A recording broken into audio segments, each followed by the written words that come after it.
Greetings, everyone, and welcome to Back to Ashes. My name is Phoenix. To the elites, thank you so much for your devotion, your love, and dedication. The feelings are mutual. If you are new to the channel and you appreciate non-AI voices, then you have found your place. As I am a human, I also narrate these stories, I edit those, and post them for you to enjoy. So, if you enjoy channels that do not use AI garbage, please leave a like, a comment, and even share with your friends or family. You can hype the video, and if you'd like to join the gang, go ahead and hit that subscribe button and set your notification bell to all the way you know every time I upload a video. With that being said, it is now time to go back to ashes. For once we arise from the ashes, we are a bigger, brighter, stronger, and a happier person every day. Sit back, relax, kick back, grab a snack or tuck in and get warm, and prepare for your dose of vocal melatonin entitled A Creepy Compilation. Right after this intro, there will be an ad.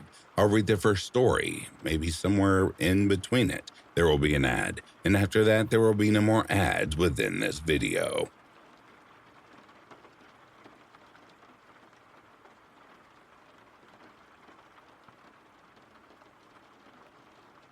I've always loved our family cottage in northern Ontario. It's been in the family for over 50 years. A small weathered cabin tucked deep in the pines, far enough from any road that the silence feels absolute. The kind of silence that presses against your ears. Last summer, though, something shifted. The woods stopped feeling like a refuge and started feeling like they were watching. My cousins and I sleep in the bunkie, a little detached bedroom we built years ago. It's cozy, 4 beds crammed together, thin walls, a single window facing the driveway, and the dark tree line beyond. I've slept there countless times without a second thought. But one morning in July, I woke up to a sound that didn't belong. It was early, dawn just beginning to bleed gray light through the window. At first, I thought it was my dad or uncle walking down the loose stone path that leads from the main cabin to the bunkie. The crunch was deliberate, measured, a boot sole pressing into gravel, lifting, pressing again, human. But the rhythm was wrong. It didn't approach, it didn't retreat, it circled. I lay perfectly still, eyes fixed on the window. The footsteps kept going, slow, patient, never changing pace, around and around the small building. Each crunch landed exactly where the last one had been a full loop earlier. Whoever or whatever was out there was tracing the same path over and over, as if memorizing the shape of the walls that held us. I waited for a head to appear in the window. I waited for a face to press against the glass. Nothing. Just the endless methodical circuit of those shod feet on stone. The bunkie is tiny, maybe 12 feet across. One full circle should have taken 10 seconds at most, but the sound went on for minutes. 5, 10, 15. I lost track. My heart hammered so hard I was sure whatever was outside could hear it. The air in the room felt heavier, like the walls themselves had started leaning inward. I couldn't shake the sense that something was listening through the wood, waiting for one of us to move, to breathe too loudly, to acknowledge it. My youngest cousin, Sarah, was asleep beside me. I didn't want to wake her. I didn't want her to hear it. Once I slid off the bed as quietly as I could, dropping to the cold floorboards on my stomach. My phone was on the floor under the bed frame. I reached for it, fingers shaking, and dialed my dad. He answered on the second ring, voice thick with sleep. I whispered what was happening. I could still hear the footsteps. Steady, unhurried, circling. He told me to stay put, that he was coming. Sarah stirred then.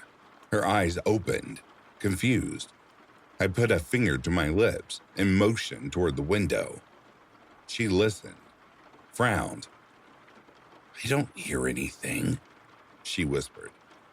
But I did, clear as daylight. Crunch, lift, crunch, lift. Around again. The door to the bunkie creaked open minutes later. My dad, barefoot, holding a flashlight he didn't turn on. The footsteps stopped in the instant the latch moved. Just stopped, like they'd never been there. He stepped outside. I watched through the window as he walked the full perimeter of the bunkie, scanning the tree line, kicking lightly at the stones. Nothing.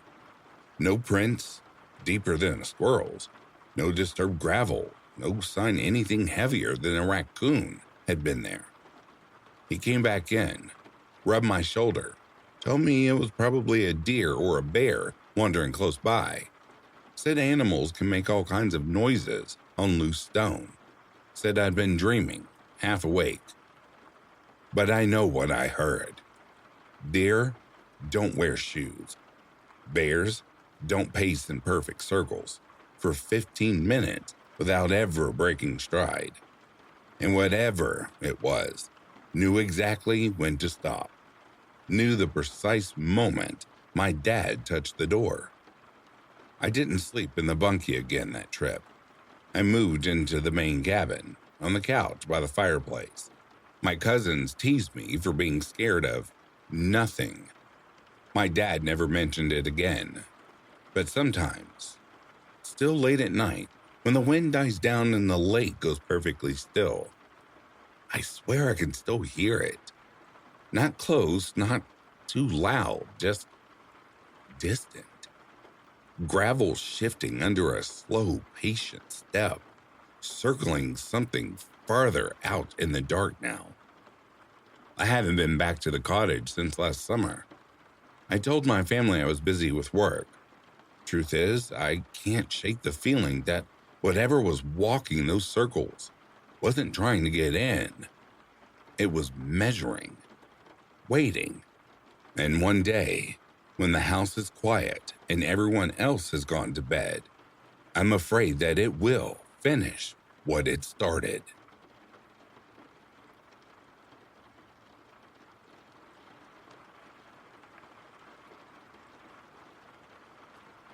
I'm a 20-year-old guy, and this all went down early in 2025.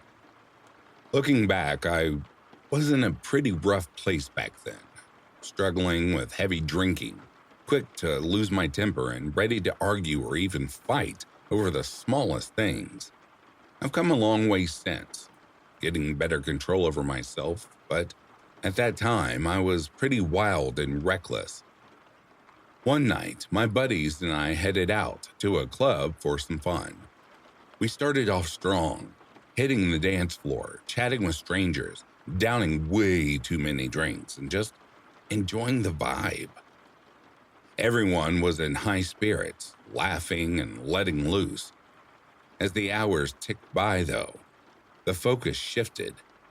We started scoping out potential hookups, hoping to find some girls to hang out with for the rest of the night.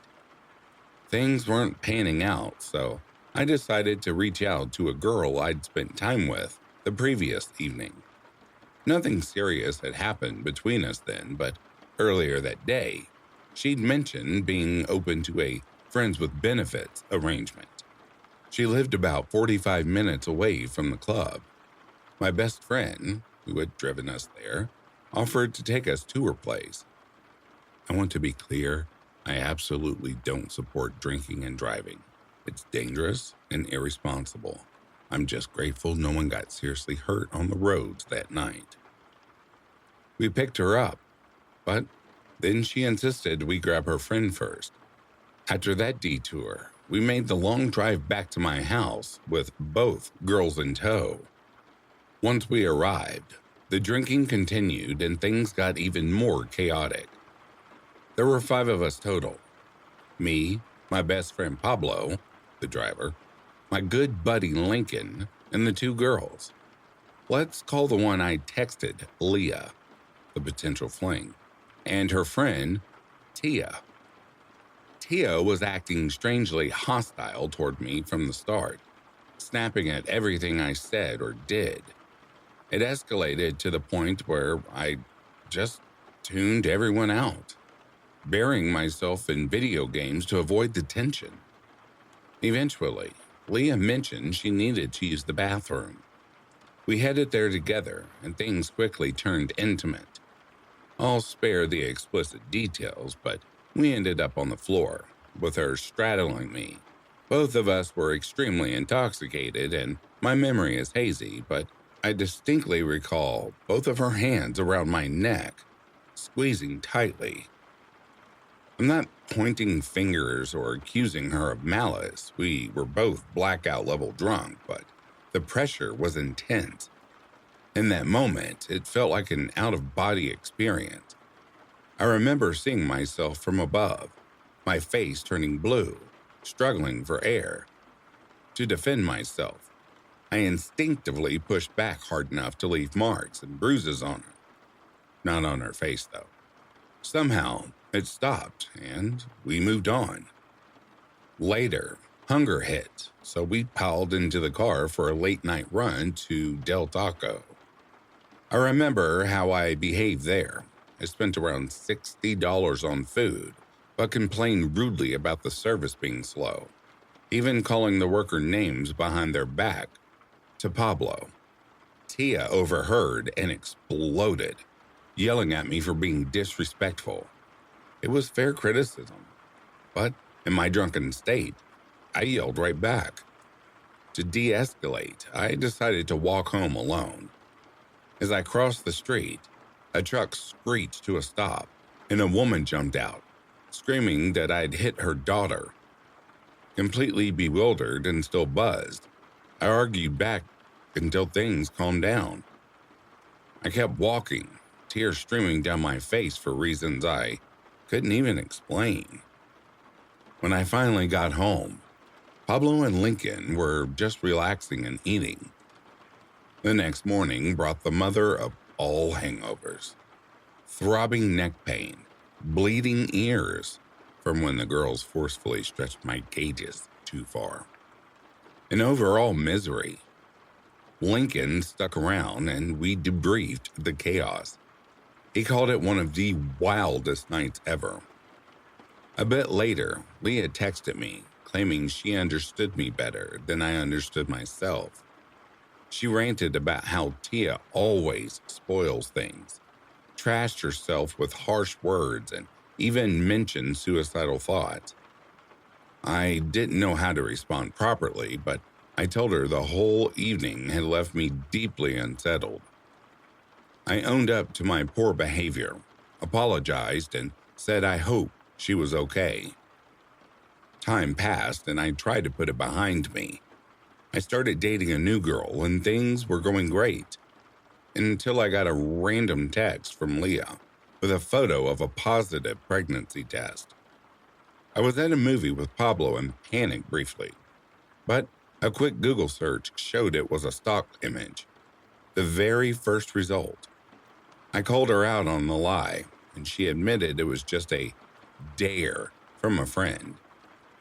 That night still haunts me. I get intense anxiety thinking about it, especially the bathroom moment. What if she hadn't stopped? What if I blacked out permanently right there on my own floor? It was a wake-up call.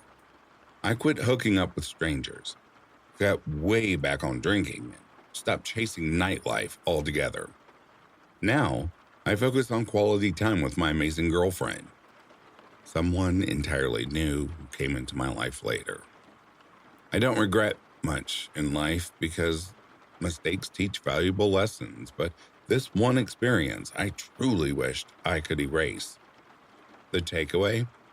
Make smarter decisions, especially when alcohol's involved. You really do live and learn the hard way sometimes. I'm sorry if this drags on or isn't the most polished retelling. I'm not a great storyteller, but yeah, I'd rather never cross paths with that girl ever again.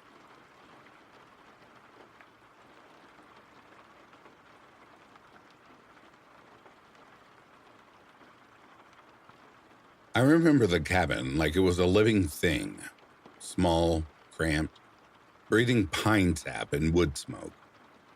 Grandpa built it with his own bare hands when he came home from Vietnam, deep in the Manistee forests, where no roads dare to go.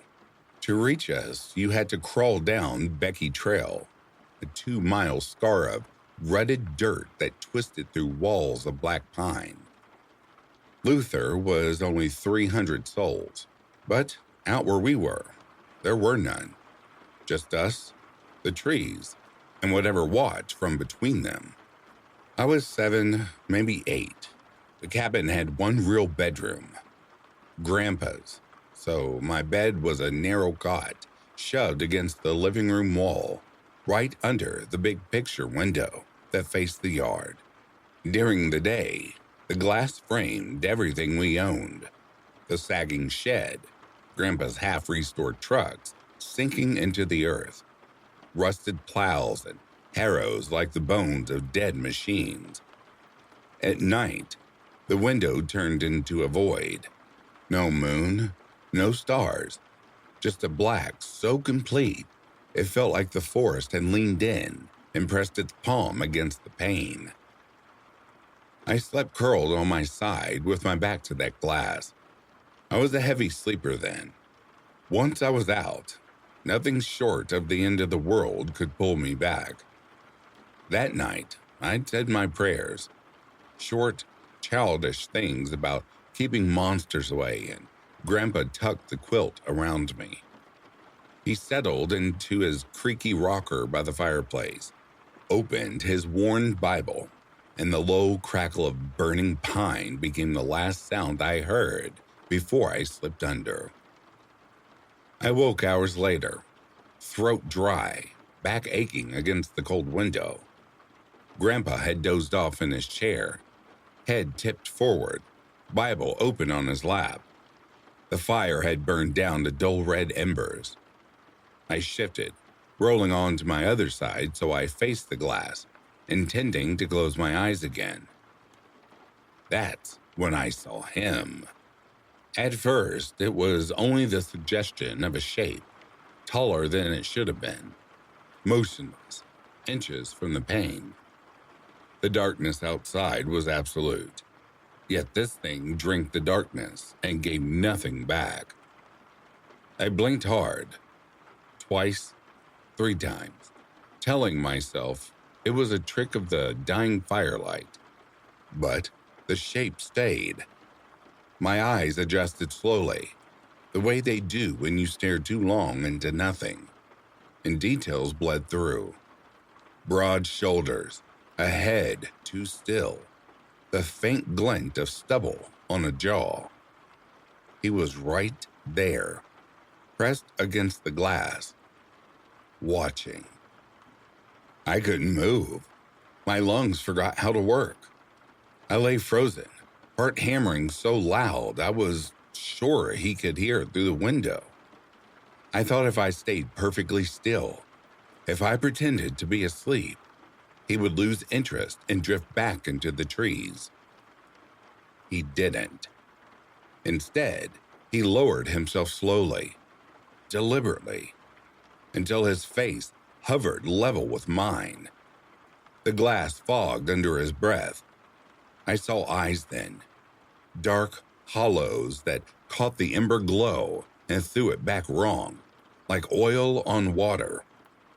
He tilted his head, studying me the way a butcher studies meat.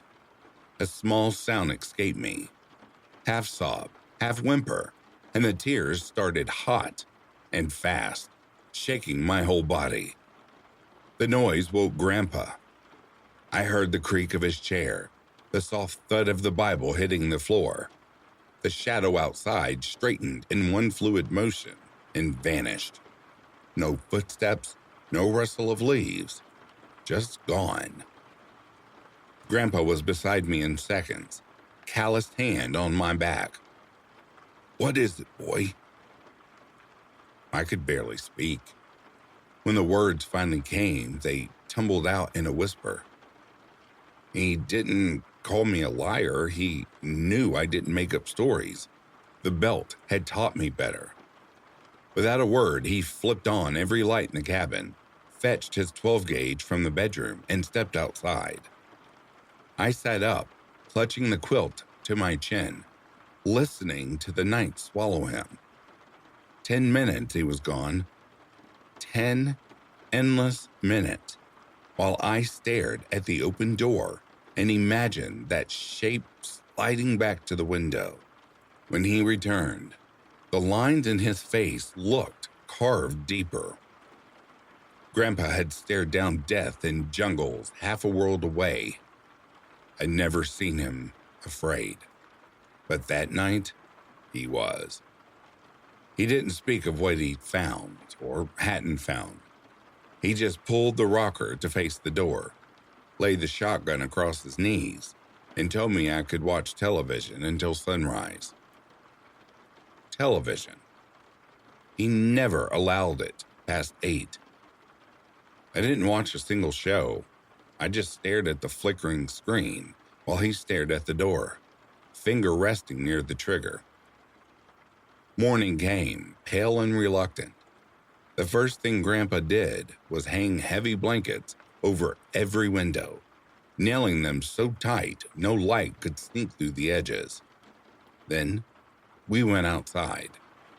The dirt in front of the window was soft from evening dew. There, pressed deep, were prints. Bare feet, long and narrow, leading from the forest straight to the grass, and then turning sharply back into the trees. No hesitation, no wandering. Purposeful.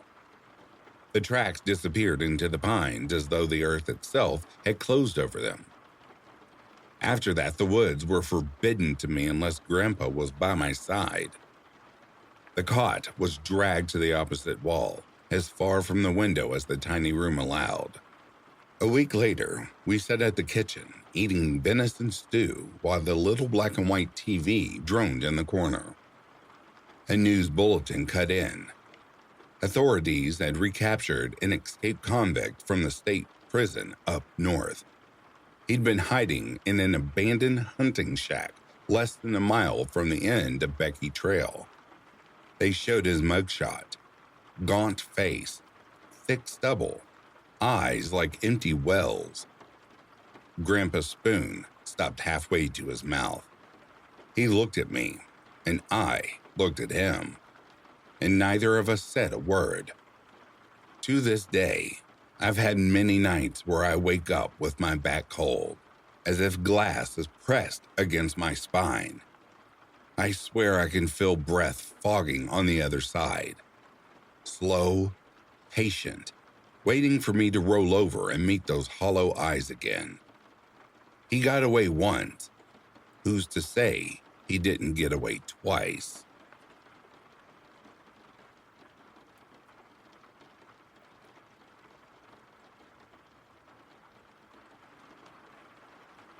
Back in the mid-2000s, around 2006, my young daughter and I had a little tradition of popping into our local Dollar Tree. It's one of those budget-friendly chain stores here in the U.S. where everything is inexpensive, and she absolutely adored wandering the aisles, discovering all sorts of random trinkets and toys.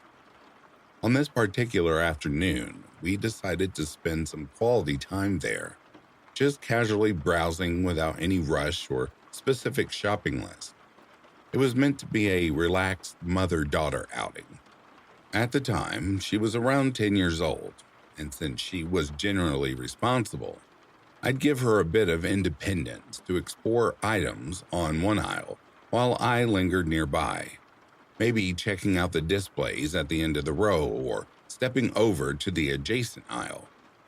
I'd pop back every couple of minutes to see how she was doing and if she was ready to move on. Everything felt normal until I spotted this man loitering in our section. He wasn't really examining any products. He just seemed to be standing there, staring blankly, like he was biding his time for something unknown. It sent an immediate chill down my spine, an inexplicable, uneasy feeling that something wasn't right. I quickly made my way over to my daughter and positioned myself right beside her, placing a protective hand on her shoulder. She sensed the shift in my demeanor right away, giving me a puzzled glance, though she stayed quiet. To test the waters, I suggested we switch aisles but remain in the general vicinity. Sure enough, almost instantly, he appeared nearby again, shadowing our movement. Whispering softly so only she could hear, I instructed her to stay close and follow my lead without any questions, no matter what. Remarkably, she complied without a peep, which was unusual for her, as she has autism and typically bombards me with inquiries about everything going on around her. Determined to shake him off, I steered us across the store to a completely different corner, as far away as possible. But in less than a minute, there he was again, trailing us. I repeated this maneuver several times, 4 or 5 in total, zigzagging through various sections like stationery, food items, cosmetics, and more. Each time, without fail, he'd materialize in our new location shortly after. My anxiety was building rapidly, but being a relatively young mother back then, I hesitated to alert a store employee, not wanting to escalate things or make a fuss. Eventually, I pulled her aside and quietly explained the situation in simple terms. There was a strange man following us, and she absolutely could not stray from my side or release my hand under any circumstances. By this point, I was thoroughly rattled and decided the best course was to abandon our browsing, pay for what little we had, and return another day. As we joined the checkout line, he positioned himself in the adjacent queue, which had a similar number of customers waiting. It felt deliberate, as if he was timing his exit to coincide with ours. The moment our transaction wrapped up, he bolted toward the exit. I gripped my daughter's hand tightly, reminding her to hold on firmly and not let go, and she obeyed perfectly once more. I gave her clear instructions. The instant we reached the car, she was to jump in and lock her door while I got behind the wheel. We hurried across the parking lot, and when I dared a quick glance over my shoulder, there he was, following at a distance, but close enough to make my heart race. Thankfully, our brisk pace allowed us to reach the vehicle and secure ourselves inside before he could close the gap. Although we lived just a short drive away, I opted for a long, indirect route home, looping through side streets and watching my mirrors closely to ensure no one was tailing us. I'll never know for certain what that man's motives were, but the whole experience radiated malice, intended or not. Even now, nearly 2 decades later, my daughter occasionally references the incident, and recounting it still twists my stomach into knots. Whatever his true intentions, I pray I never find myself in a similar predicament. To that eerie stranger from the Dollar Tree, let's never cross paths again.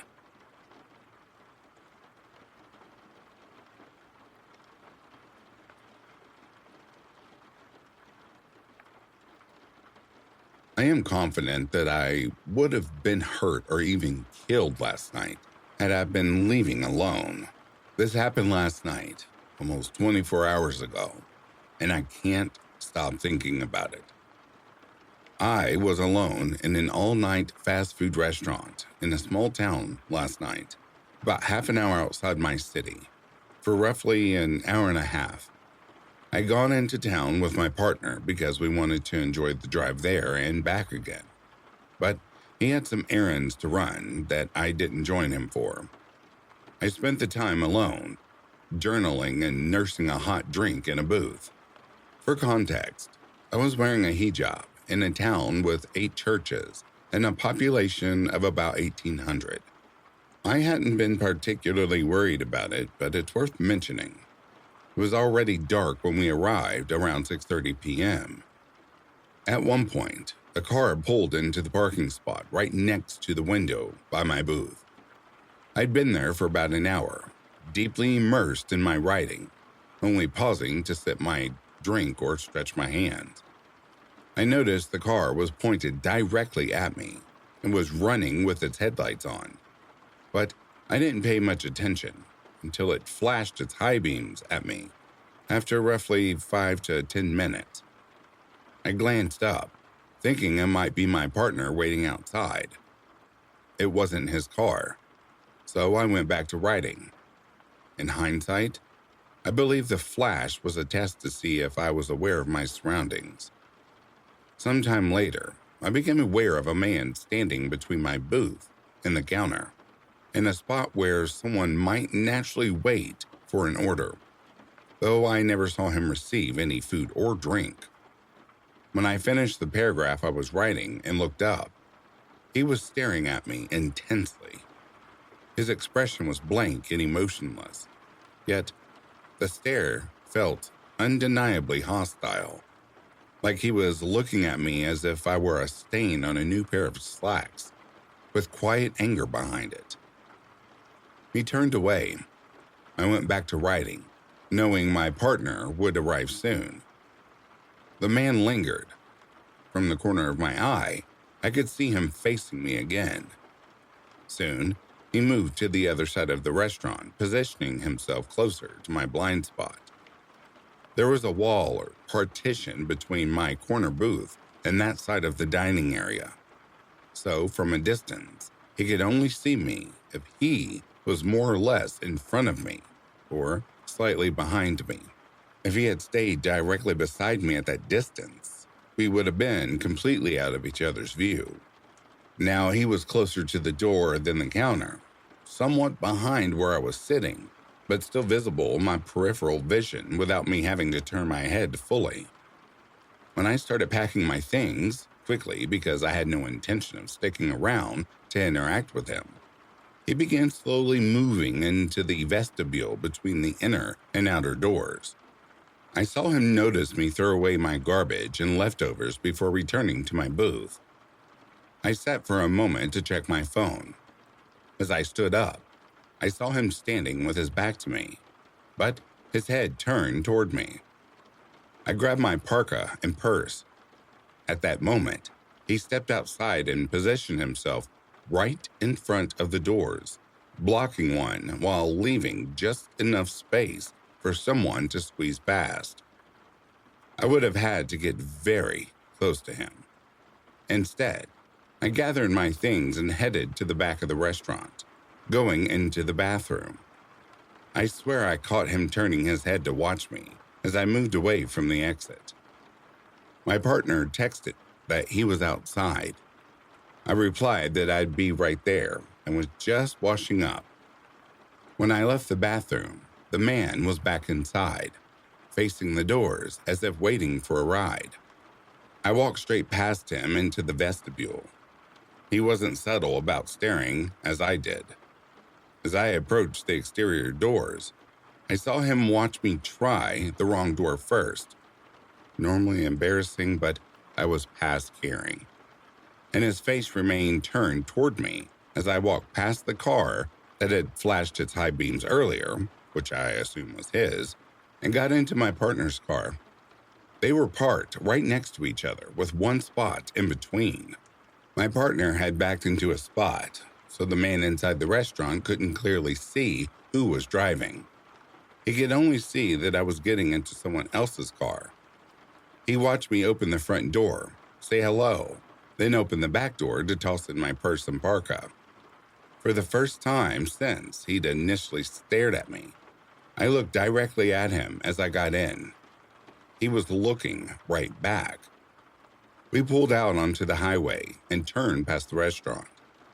The man was still staring, far enough away that I couldn't see his face clearly, but I could tell his head was turned toward me under his hair and hat. His hands remained in his pockets the entire time, just as they had been throughout. At no point did I ever see him holding even a coffee cup. He had simply been standing there for half an hour or more. A minute later, a car caught up to us on the highway and began following closely. Close enough that anyone with somewhere to go would have passed us instead of tailing. Then, shortly after we left town, that car turned off the highway. My conclusion is that this man flashed his high beams to test how aware I was of my surroundings, then waited to see if I would leave alone or get into my own car. There were a couple of other cars in the lot, possibly belonging to employees. He could easily have intercepted me if my partner hadn't been waiting right there, next to what I believe was the man's vehicle. It would have been simple for him to force me into his car, parked so close to the restaurant door. From his positions inside and outside the doors, he had a clear view of the staff behind the counter, the hallway to the bathrooms, the parking lot, the highway turn-in, and the entire dining area, which I believe was otherwise empty. Perhaps he followed us just long enough to glimpse the driver's general build and confirm it was a man, or even to note the license plate. It sounds extreme, but I'm certain this man is dangerous. I'm so thankful I didn't leave alone. To the creepy guy staring at me around the restaurant and tried to follow me out, let's not meet, dude.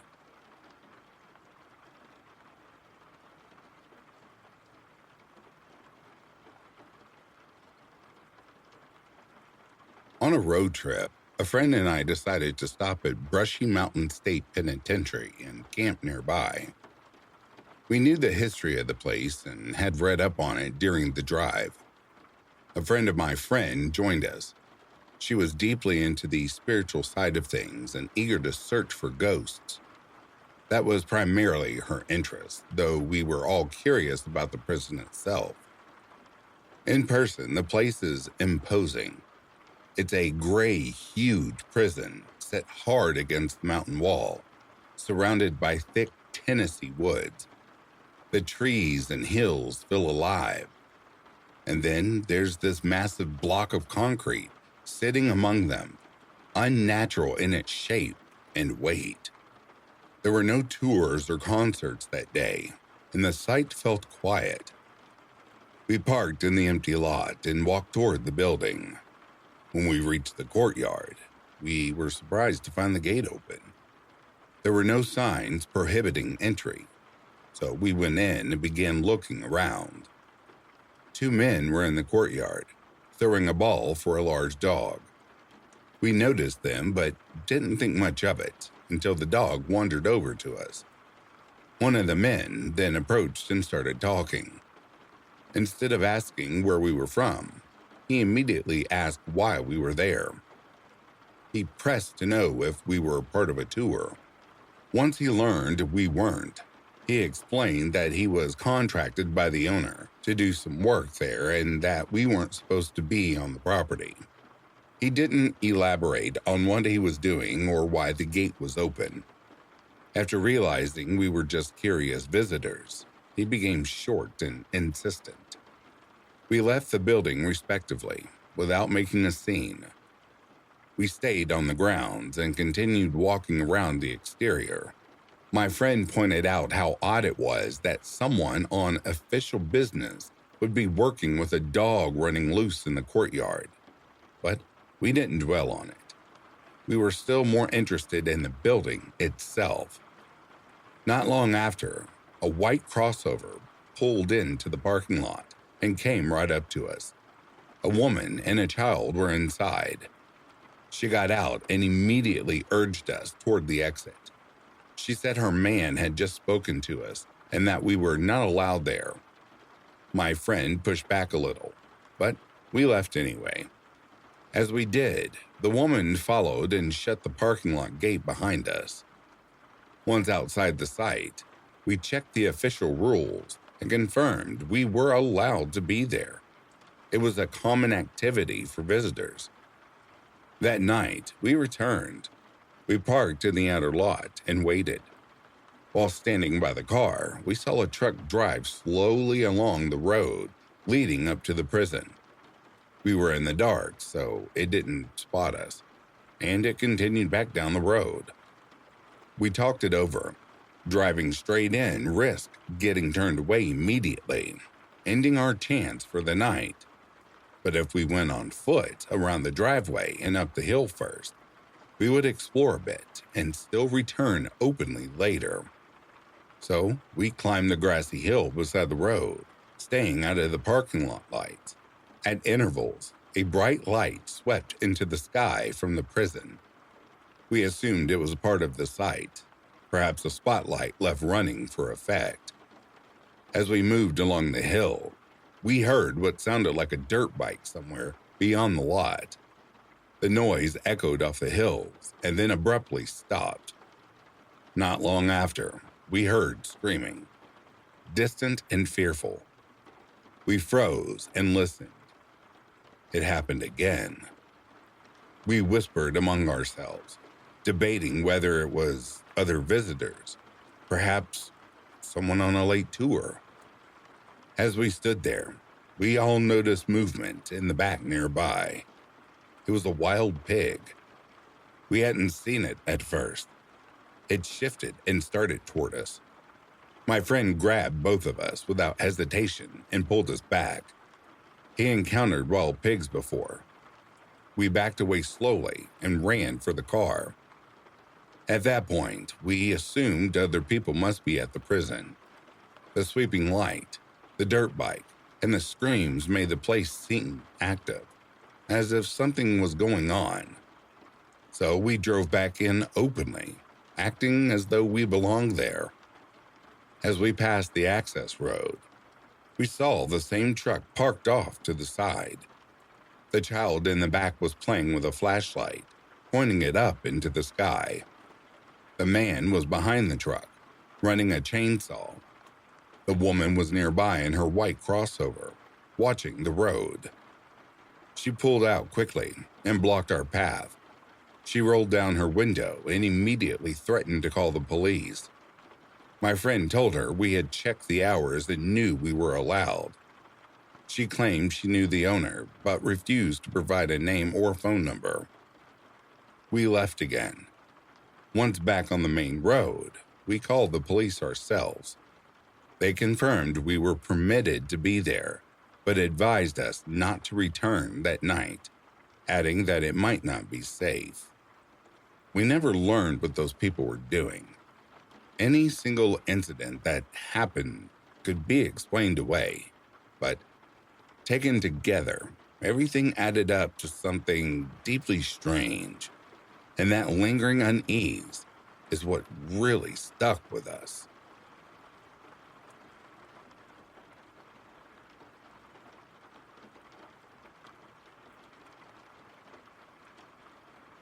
A couple of days ago, I had a deeply unsettling experience in my local woodland park here in southern England.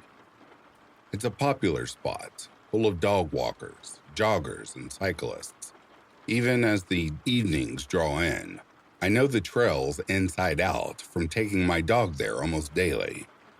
It was about 5 p.m., right around the time the last of the daylight was fading. The sky still held a faint glow, but under the tree canopy, everything had already slipped into deep shadow. I was heading home after our walk and had just crossed the narrow footbridge that spans the roaring traffic of the M23 motorway. From the far side of the bridge, the path bends sharply left and descends a gentle slope, flanked on both sides by thick overgrown hedges. About 50 meters along, it reaches a shallow deep before climbing again. The combination of the curve, the dense bushes, and the failing lights means you can't see more than a few steps ahead. As I started down the incline, my dog, 15 feet or so in front of me, suddenly stopped, dead in her tracks. She had a little red blinking light on her collar, and when she froze, that faint glow picked out something that made my blood run cold. An extraordinarily tall, thin figure standing motionless right in the center of the path at the bottom of the dip. I'd estimate 6'8", maybe taller. I hadn't yet switched on my torch, but the spill of light from the motorway bridge behind me and the slight movement of my approach must have announced my presence long before I saw him. He was already planted there, facing directly uphill toward me, completely blocking the only way forward. At his feet stood an old, battered suitcase, faded, frayed at the corners, with its extendable handle pulled up as though ready to be wheeled away. Turning back wasn't really an option. The bridge was open and exposed, and retreating would have meant heading deeper into the darker parts of the woods. I didn't want to risk triggering any kind of pursuit, so I forced myself to keep walking at a steady, ordinary pace, acting as if I hadn't registered anything unusual, mainly because I knew that if I hesitated, my legs might simply lock up. The closer I got, the more imposing he seemed. The downward slope and the absence of anything familiar to judge scale against made him even larger. He was dressed in a long, flowing black garment that reached all the way to the ground, a pointed hood pulled low, a whole shape flaring out slightly, like an inverted triangle or rhombus. I deliberately kept my powerful 1,000 lumen torch pointed downward. Shining it straight at him felt like it could provoke whatever this was. My mind was racing. I had the torch, a sturdy dog led with a solid metal clip, and a heavy steel flask in my coat pocket. Potential improvised tools if things turned ugly. Every second I was calculating distances, angles, escape routes. My fallback plan was to use the torch only at the last moment to create a split-second distraction into the past. When I was close enough that there was no avoiding him, I flicked the high beam straight into his face and immediately veered to the side to pass. In that instant, he jerked back angrily and growled in a deep guttural voice. "That's not a good idea." The light caught his features just long enough for me to see a sunken, gaunt face smeared with dark grime, decayed teeth, and eyes with a sickly yellow tint around the irises. I didn't pause. I broke into a full sprint up the rising path beyond him, then cut sharply off trail into dense woodland that climbed steeply uphill. I risked one quick glance back with the torch and saw him lumbering after me through the undergrowth, moving heavily into the darkness. I called my dog to heel, killed both her collar light and my torch, and focused on putting trees and terrain between us as fast as possible. I kept pushing until I felt I'd gained enough ground, then dropped low and stayed silent for a minute or two before moving again toward the edge of the park and the safety of streetlights. For a short while, I could still hear signs of movement, labored breathing, branches cracking, but nothing followed me all the way out. I made it home without further incident, but the whole thing left me badly shaken.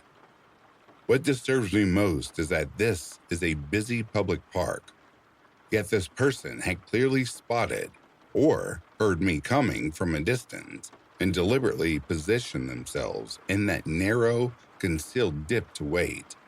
Whether they're sleeping rough in the woods or simply enjoying terrifying solitary walkers in the dark, I can't say. I don't know what they intended, and I'm trying not to spiral into endless what-if scenarios, because I already find it hard enough to put the memory to rest. I'm not suggesting anything paranormal happened, just a very human, very menacing encounter. It's a stark reminder to always listen to that instinctive alarm when it goes off, and to prioritize getting yourself to safety rather than trying to decipher a stranger's motives in the moment.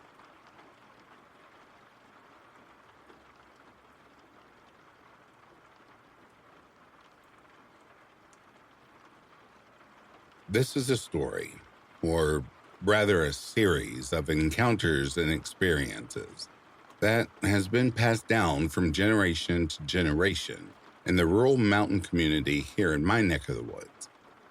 Everyone knows about it. Everyone has experienced it. Even some haven't spoken of it. In my part of the world, where my father and his family grew up, there are many ghost stories and tales of unexplained creatures roaming the deep hollers and woods. However, one has always intrigued me above them all. I first came across the story on a local ghost sighting website, created in the early 2000s. Many local legends and ghost stories have been submitted there for all to read, but one has always stuck with me. It goes a little something like this. Whether you are walking anywhere on the rural roads in this part of the area, you will always hear someone or something walking directly next to you deep in the woods, opposite the road. If you stop, it stops. If you keep walking, it will go at exactly the same pace as you, and will even mimic your steps.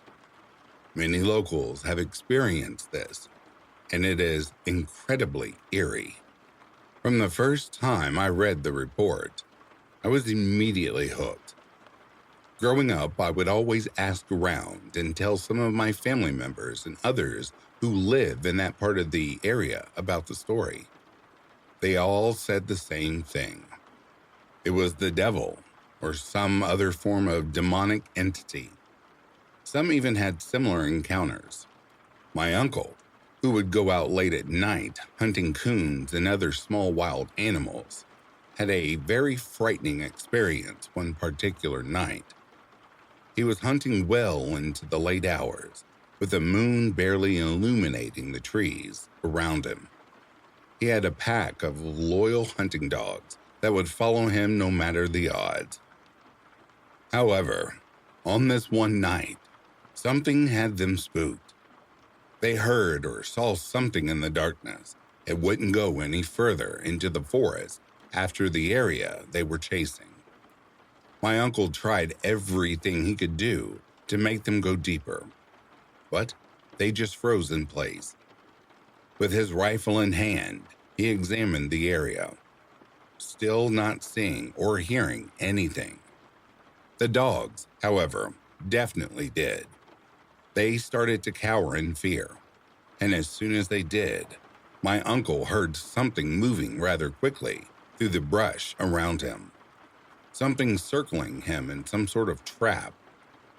He knew whatever it was wasn't something to be messed with, especially as an older man, out alone. So he immediately began backtracking toward the house. The dogs followed close behind him, but whatever it was began quickly following from the rear, staying in the blackness of the woods. He started picking up the pace, and so did it. Finally feeling frightened, he started running as quickly as he could toward home. The thing started running after him, and his dogs all the way to the clearing of his property, before finally stopping its relentless pursuit. My uncle ran inside, locked all the doors and windows, and never stepped foot back outside till morning. I have asked many people about this encounter, and all backed up each other's accounts. Even my grandmother, who was the sister, who remembered my uncle telling them about the incident the very next day, still shaken from the experience. Another story that came up when I asked around was from my mother about a family friend who lived in an old house deep in the middle of the woods years ago. She told me that he always loved the peace, quiet, and tranquility the place offered. However, things were not as they appeared. My mother recalled that, as a child, she remembered the man coming to see my grandmother in the mornings, sitting down for a cup of coffee, looking very tired and lacking sleep, as if he hadn't rested in days or even weeks. She remembered the man after being asked by my grandmother what was going on, talking about a demon inhabiting the house, rattling the windows, shaking the house on its foundations late at night, throwing plates, forks, and furniture, and slamming the front door open and closed. He said it always happened late at night and that he could never get rest because it never let him sleep. This went on for many months, maybe even longer. However, things came to a head one night when the entity took its torment to the limits, attempting to inflict injury or even death upon him by throwing glass plates towards his head. He had nowhere to run, being so deep in the woods, but the man was of Christian faith and knew the power of prayer against such things. He got down on his knees and began chanting and denouncing the demonic presence in the name of Jesus Christ, commanding it to leave him alone and leave his house. The entity, obviously enraged by this, began breaking and throwing even more things inside the home, prompting the man to run outside and into the deep forest, hoping to find a road to escape on. Finally, after hours of running, he found one and used it to walk all the way to my grandmother's house early the next morning, where he explained the incident from the previous night. He mentioned how, after running through the woods, he could hear the demon chasing him through the night, never stopping its pursuit until he reached the road. But even then, he recalled hearing it following alongside him, deep in the wood line.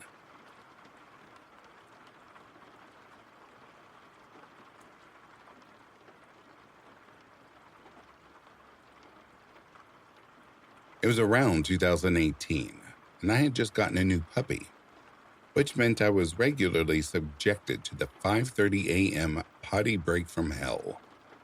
It was one of those miserable mornings that felt less like a walk and more like a scene from a horror movie, bone-chillingly cold and thick with mist. I was walking my pup when I noticed some movement on the opposite side of the street. My brain couldn't quite compute what I was looking at. A man standing in the fog, wearing a full motorcycle helmet and absolutely nothing else on his top half. No jacket, no shirt, just bare skin in the freezing air. Then, it went from weird guy to I'm in danger. I slowed down. He slowed down. I took a quick few steps. He matched my pace. He began to mock my every move, mirroring me perfectly from across the street. He didn't say a word, just stared me down through the blank plastic visor while mimicking my body language. I had that visceral gut punch feeling where you are internally screaming for literally anyone else to be outside. Finally, the universe delivered. Another woman stepped out of her house with her dog, and I didn't even hesitate. I ran straight over to her, probably looking like a tonal maniac, and fell into step beside her. I told her point blank, just keep walking with me. That man is being incredibly strange, and I don't know what his deal is, but we need to stay together. She didn't ask a single question. She just nodded and locked in. We became an instant team, 2 strangers and 2 dogs, forming a weirdly effective tactical unit. We kept our eyes forward and walked until we were clear. So, to the random girl in North Park that morning, thank you. I'm glad our mornings collided when they did.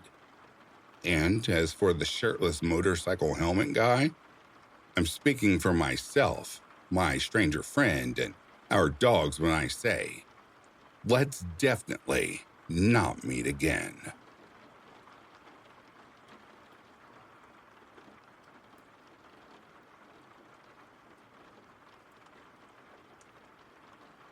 And that, dear listeners, brings a close to a creepy compilation. I'd like to take a minute and acknowledge the rest of the members of Back to Ashes. Thank you all so much for your continued dedication and all of the love that you show. Please know that it is return times 10. As I always like to say, if it weren't for you, I wouldn't have a voice and this channel wouldn't exist, or I'd be sitting here talking to myself. So thank you so much. I appreciate you. If you are sleeping, I hope Slumberland is treating you comfortably. If you're awake, I hope you've enjoyed this collection. Until next time, please stay vigilant and please take care of yourselves. I'll be reading to you soon. Have yourselves a good morning, a good afternoon, or a good evening. Peace, love, and light to you all.